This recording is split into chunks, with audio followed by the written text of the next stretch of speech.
In October 2019, the term simping became an internet-wide slang word mocking men who have become obsessed with pleasing women, becoming submissive to their whims and desires. It's a term often associated with people who subscribe to content creators on Onlyfans, a British website primarily dominated by porn stars and other sex workers who post exclusive content for members paying monthly subscription fees for access, some making as much as $1 million a month. And while the website has only been around for 4 years, the business model of giving a monthly subscription fee to receive exclusive pornographic content directly from sex workers is far from new. In fact, it's about 130 years old, where in 1890, a peculiar ad started popping up in national papers and publications. I am the acknowledged belle of my own city and have beaux by the score, but wish to extend my acquaintance over the whole country. I will send a large cabinet photo of my own beautiful self with my autograph. Besides, I will put in 12 photos on full cabinet-sized card of charming young lady friends, sweet, bewitching girls, making in all 13 exquisite pictures for 25 cents silver. Don't miss this chance. Write today to Miss Flossie Lee, care of Box 3, Station 101, Augusta, Maine. By today's standards, the ad sounds incredibly innocent, but in 1890, it was in fact massively illegal. This is the story of the woman who introduced simping to American youths. The story of Miss Flossie Lee.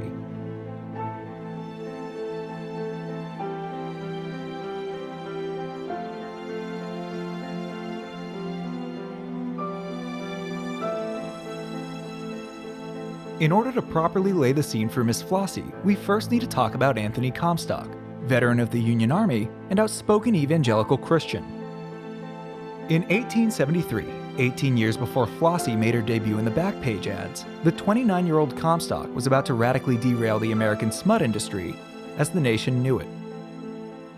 After the Civil War ended, he moved to New York City, where he was horrified at the sinful lifestyles and vices that ran rampant: alcohol, gambling, and in particular, sex. In his eyes, it was poisoning his country, and something needed to be done. But how do you stop sex? Well, you can't, and Comstock knew that, but he still found a way to limit it as much as possible. If there was a way to ban the major sale and distribution of lewd and obscene products and literature, namely pornography, then people won't be as tempted to stray from God's path to heaven. America will be saved. And this wasn't an unpopular opinion. Comstock had received massive support by the Young Men's Christian Association, better known as the YMCA, and became the founder and secretary of the New York Society for the Suppression of Vice, whose objective was to supervise the morality of the public and report anyone they believed to be engaging in immoral acts to the police.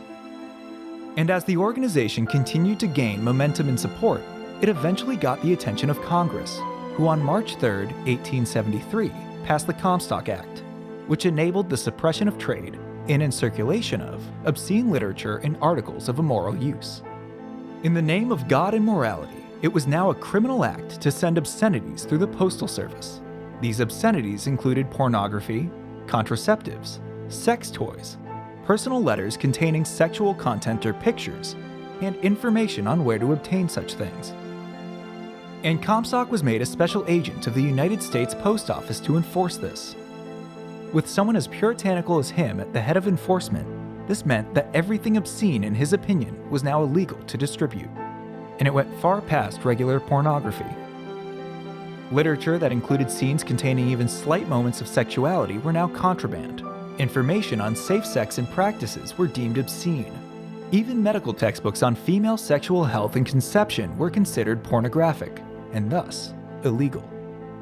And while many doctors, authors, pornographers, and other Americans cried foul at the censorship, Comstock took pride in his new government position, often boasting about how many obscenities he would confiscate and destroy. This so-called morality in the name of God regressed sexual health and knowledge by at least 50 years. In short, it was the beginning of sexual prohibition in the United States.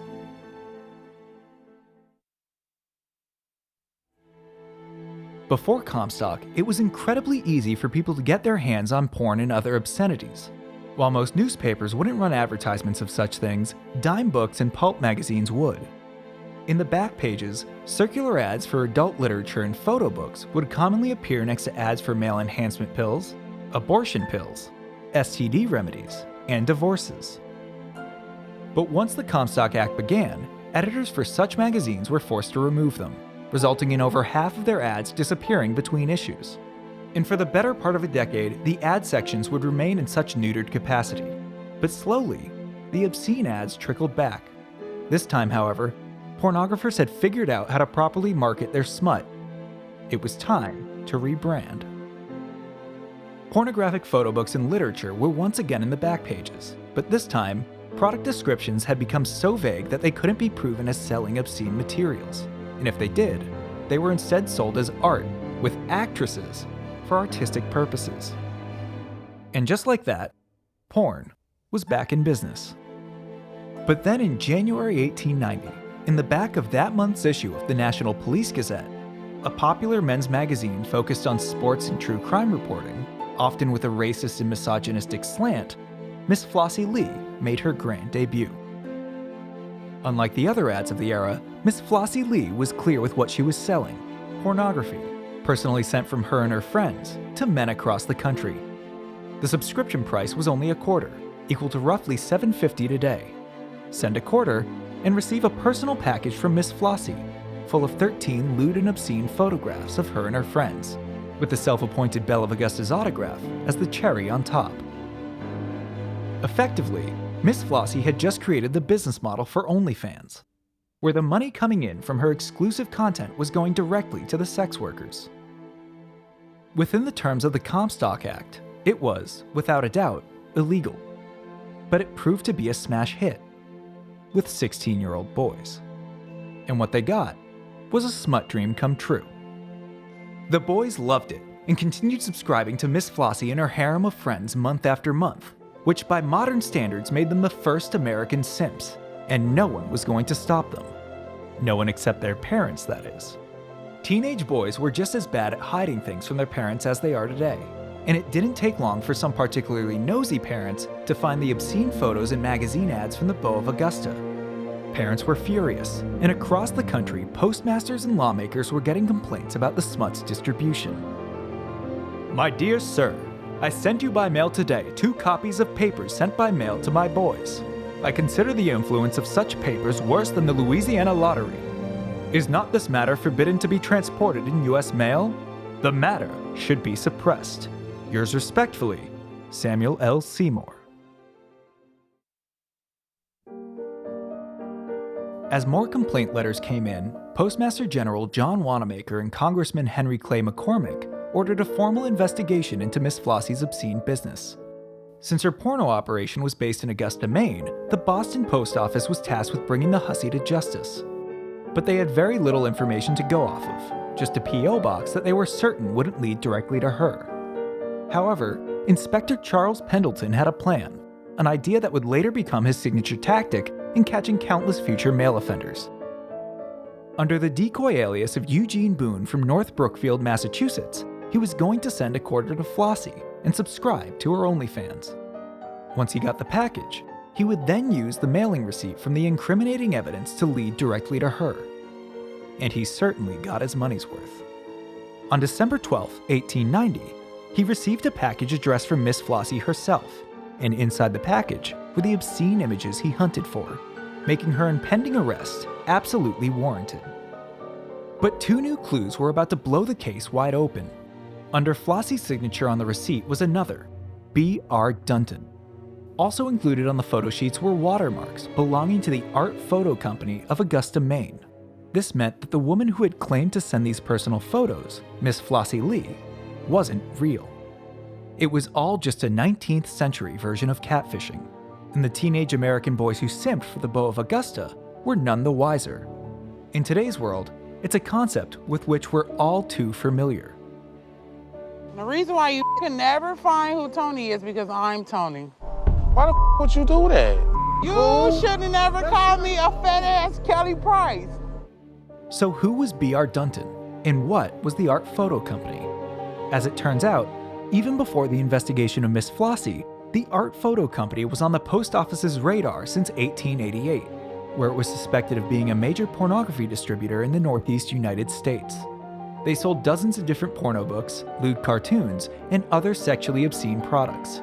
Each product cost over $1, with order totals commonly reaching between $3 to $5, equivalent to roughly $115 today.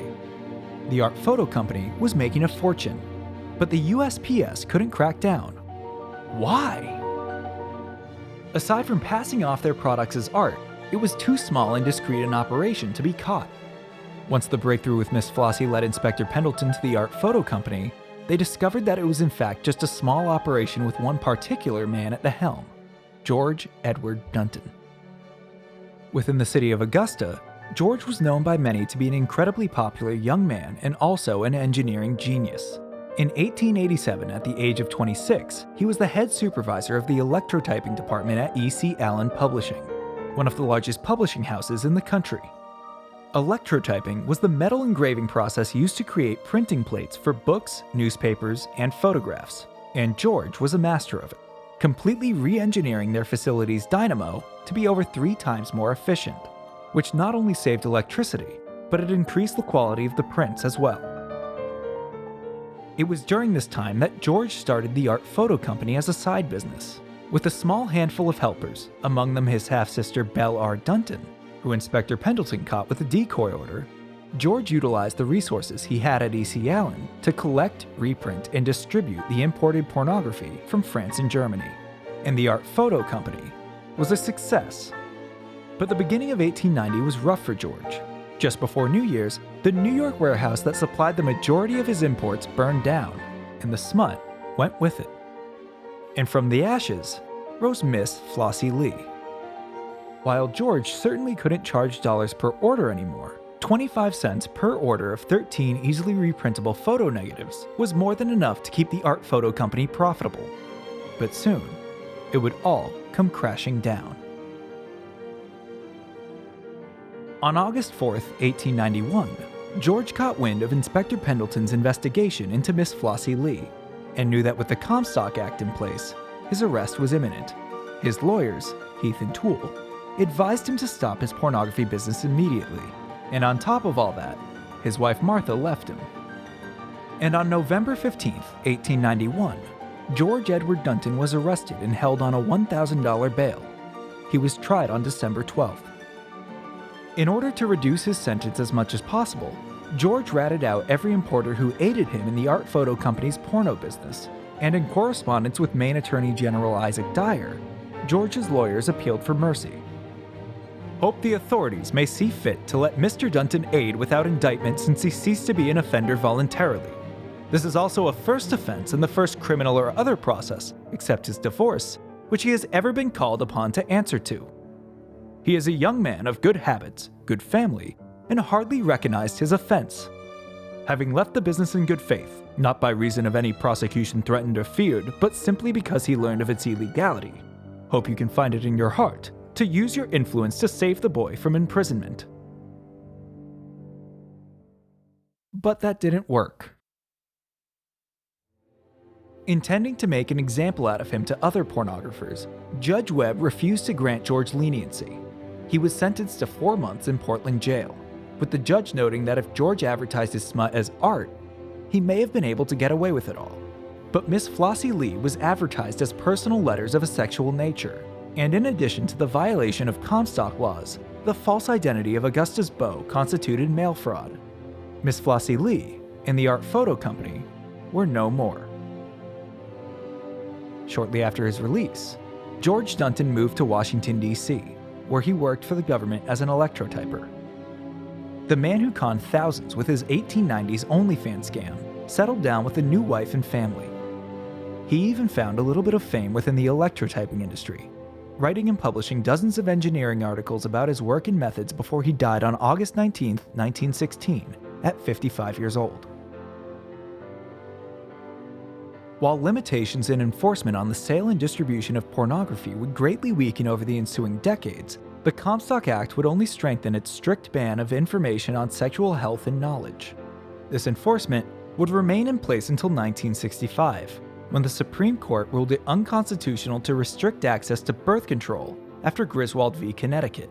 stating that such restrictions were an attack on a person's right to privacy.